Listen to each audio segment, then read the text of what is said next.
খুব ভালো আছি। আবারও চলে এসেছি একটি ছোট্ট ভিডিও নিয়ে। সকালবেলা যে কাজগুলো করি সেগুলো তোমাদের সঙ্গে শেয়ার করব। সকাল সকাল ঘুম দিয়ে উঠে গেছি, উঠে একটু ব্রাশটা করে নিলাম, করে ঘর দুটো ভালো করে গুছিয়ে নিয়ে বারান্দাটা একটু ঝাঁট দিয়ে পরিষ্কার করে নেব।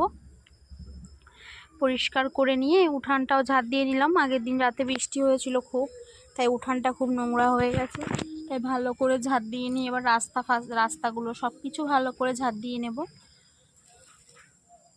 সবাই একটু জানিও যে আমার ভিডিওগুলো তোমাদের সবার কেমন লাগে। আর কত মানুষ শুধু দেখে যায়, একটা লাইক করতে পারে না। সবাই একটু লাইক করে দিও।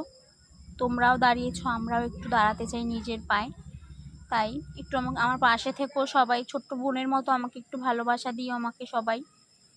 তারপরে ভালো করে ঝাঁট দিয়ে নিয়ে তারপরে ঘরে চলে আসলাম। এসে দেখছি বোতলগুলো ভরা হয়নি, তাই বোতলগুলো ভরে নিলাম। জলগুলো আবার ফ্রিজে রাখতে হবে, কারণ আমাদের বাড়িতে সবাই আবার ফ্রিজের জল ছাড়া খায় না। কারণ সবাই দোকানে যায়, তো এবার দোকান দিয়ে এসে সবাই একটু ঠান্ডা জল না খেলে হয় না। এবার জলগুলো ভরে ফ্রিজে রেখে এবার বাসন রেখে এসেছি কলপারে, সেগুলো আবার ধুতে যেতে হবে। বাসনগুলো ধুয়ে তারপর আবার ঘরে দেখছি পান্তা ভাত আছে, তাই ভাবলাম যে একটু আলু ভাজবো, ভেজে খাবো। এই কলপারে চলে এসেছি, বাসনগুলো ধুয়ে নিয়ে ঘরে চলে আসলাম, রেখে এবার স্নান করব।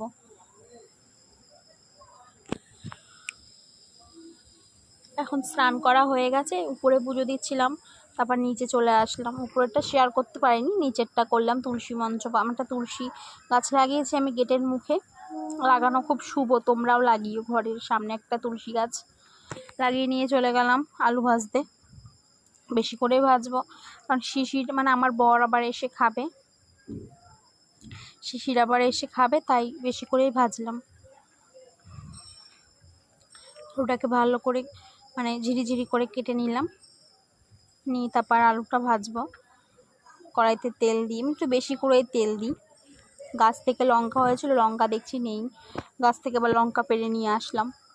সবাই একটু জানিও যে আমার ভিডিওগুলো সবার কেমন লাগে, সবাই একটু পাশে থেকো।